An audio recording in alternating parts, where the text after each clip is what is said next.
Those who make peaceful revolution impossible will make violent revolution inevitable. Revolution. First, what is a revolution?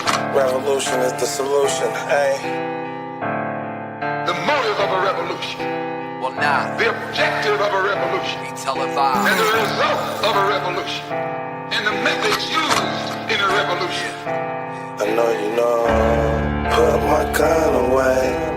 Never gonna put my gun away. Put my gun away. See, I might be better run away. This generation of Americans has already had enough, more than enough, of war and hate and oppression.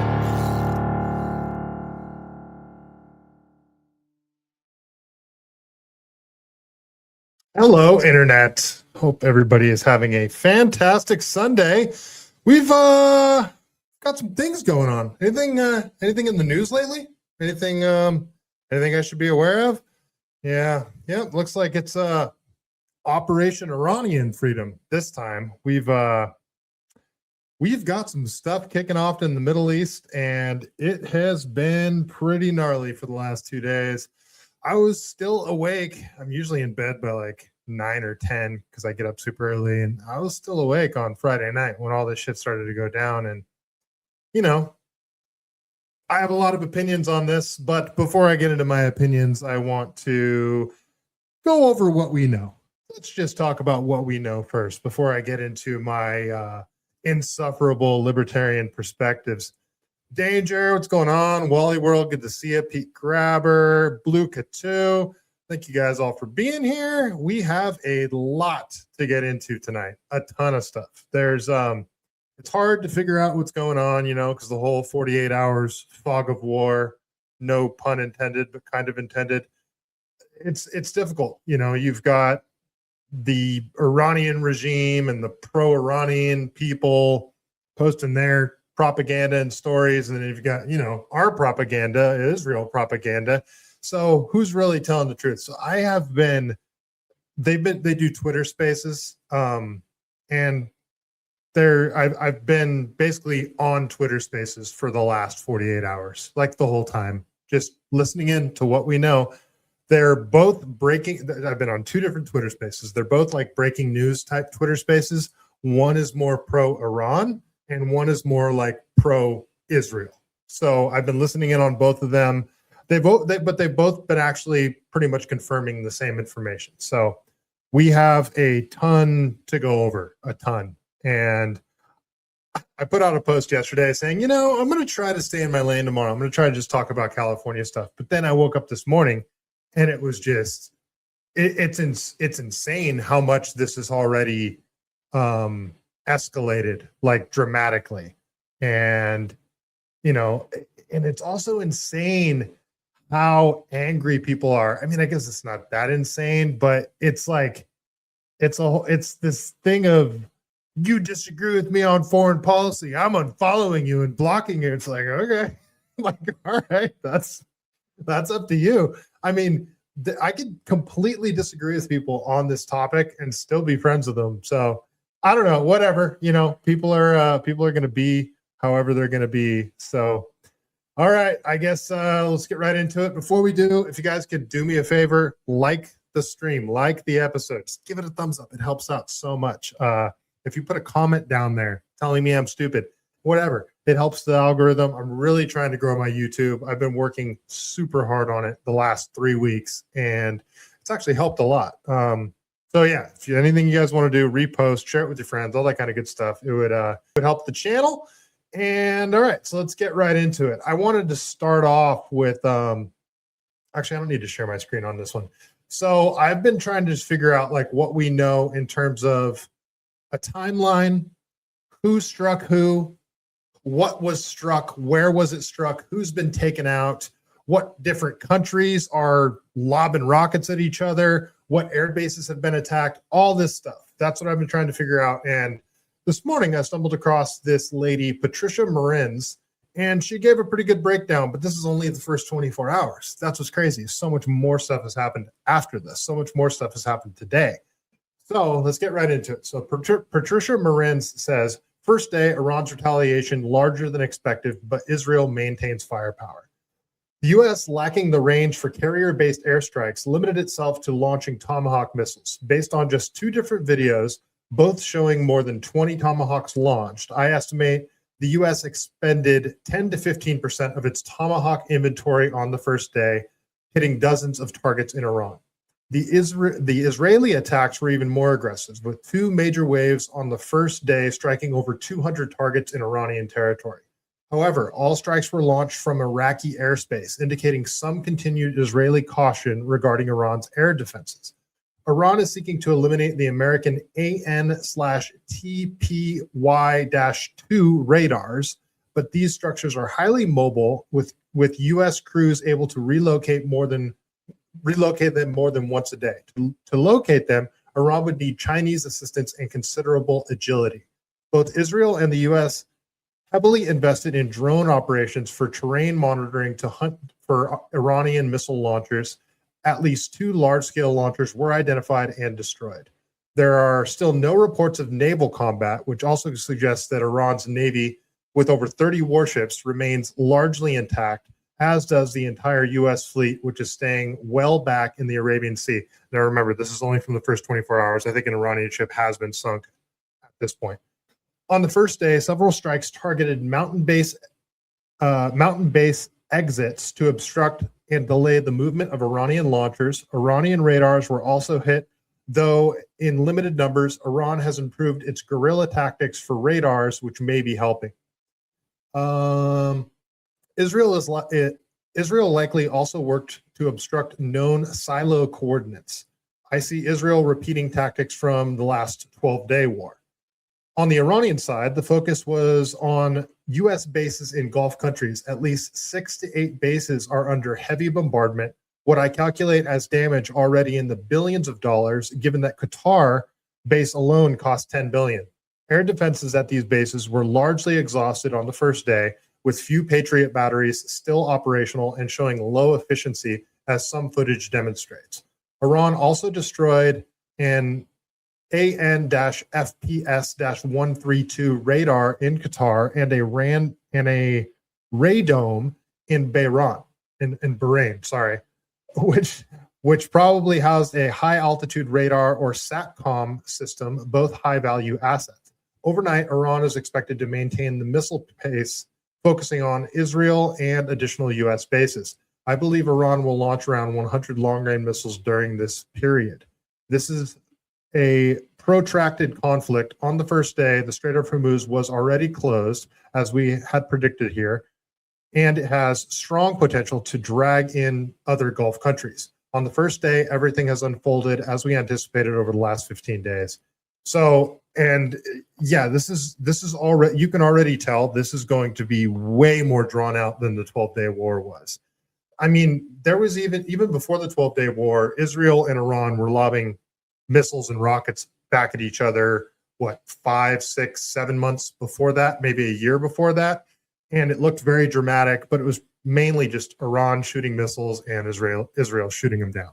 I mean, a few got through, but, minimal damage.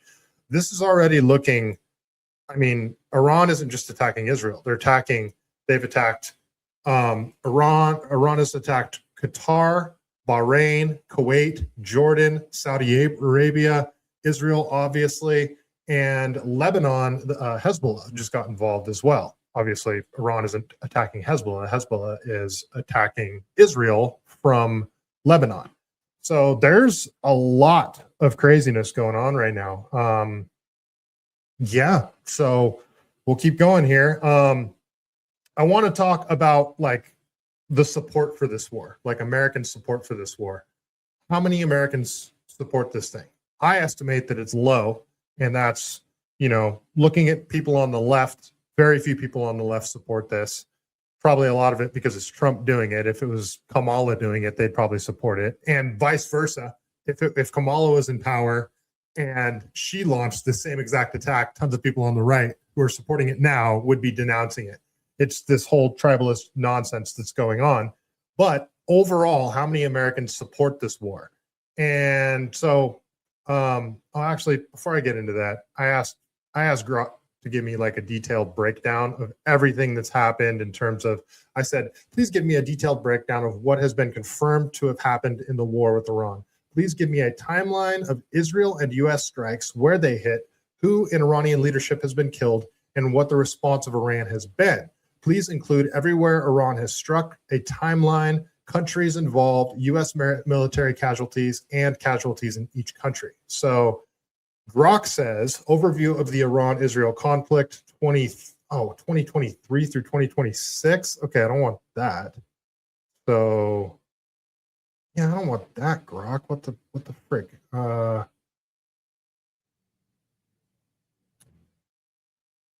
Okay, so we'll just start here. So Iranian leadership killed. This is just for this conflict.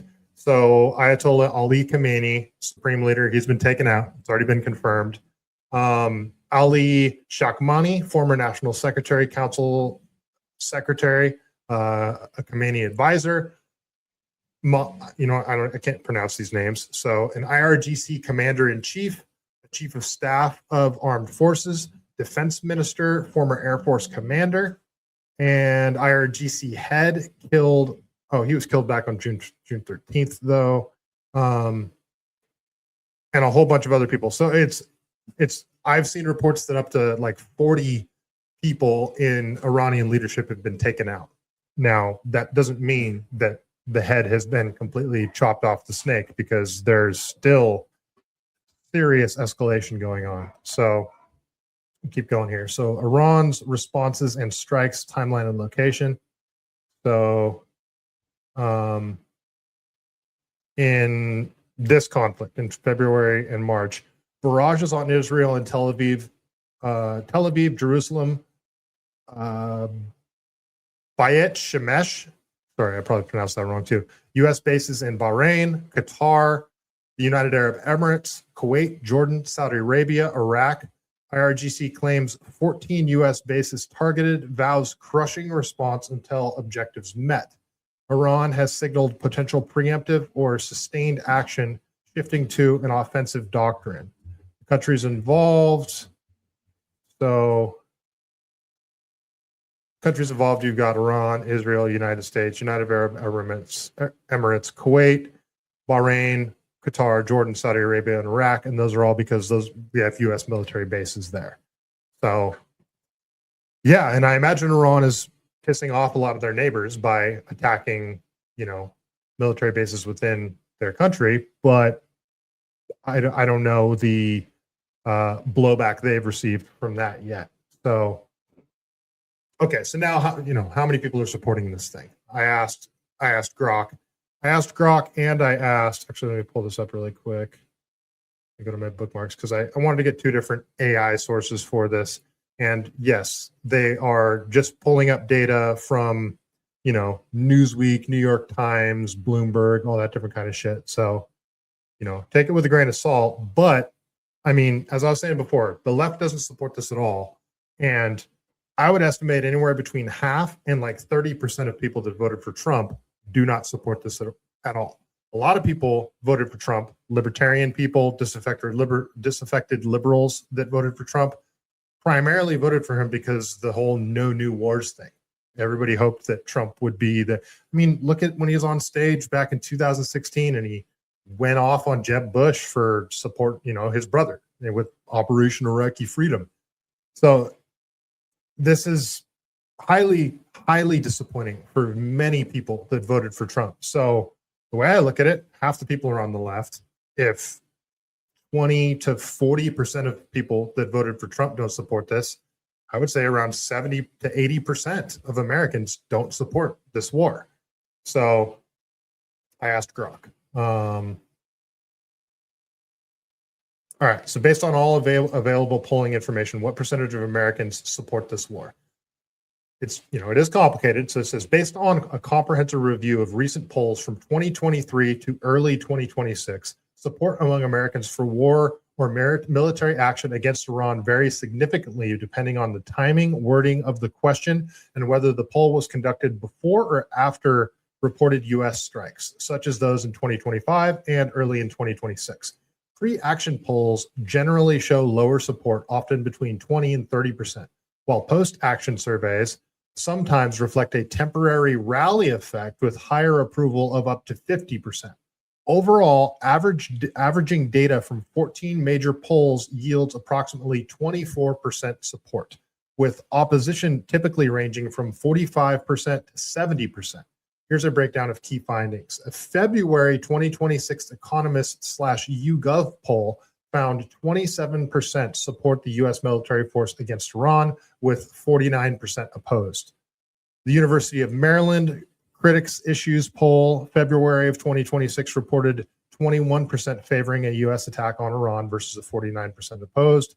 Another Economist YouGov survey from the same time period echoed this, with 27% support and 49% opposed.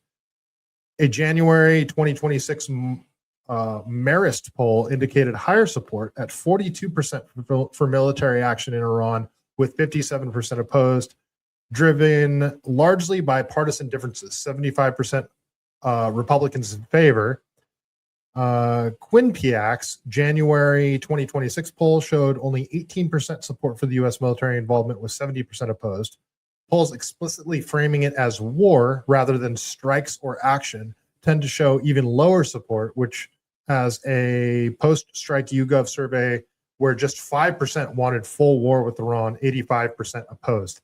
And I think that's what we're talking about here. This isn't limited strikes on Iran. Trump already came out and said this is going to be like, he plans on this being a 4-week action, which means this is going to be extremely drawn out. Who knows what happens in 4 weeks, how much this gets escalated. This is, I believe, what everybody worried was going to happen during the 12-day war. This is going to turn into a full-blown, I mean, before strikes on Iran happened on Friday night, we had amassed more military, we haven't amassed that big of a Navy armada in the Mediterranean and around the Strait of Hormuz since the Iraqi war. So it was clear that this was going to be a high-level military campaign, not just, sending B-2 bombers in and taking out their nuclear facilities. So danger, but this is not a war. Yeah, it is, bro. Yes, it is. But this is not a war, so we are good to go. Targeted strikes are hardly a war. Trump did surgical strikes on the Taliban in his first term, and we did not have a war.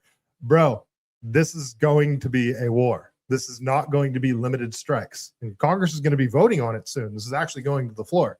This, bro, this isn't like the 12-day war. From everything that I'm seeing, like, look how many countries are involved already. This is already dramatically escalated in just 48 hours. What is the off-ramp then? So if we have that many military forces amassed, they're striking our military bases. So you think it's just going to be like, okay, let's pack it up, go home. Everybody's, they've put their licks in. It's time to pack it up and go home, gentlemen. No, I don't see this happening at all.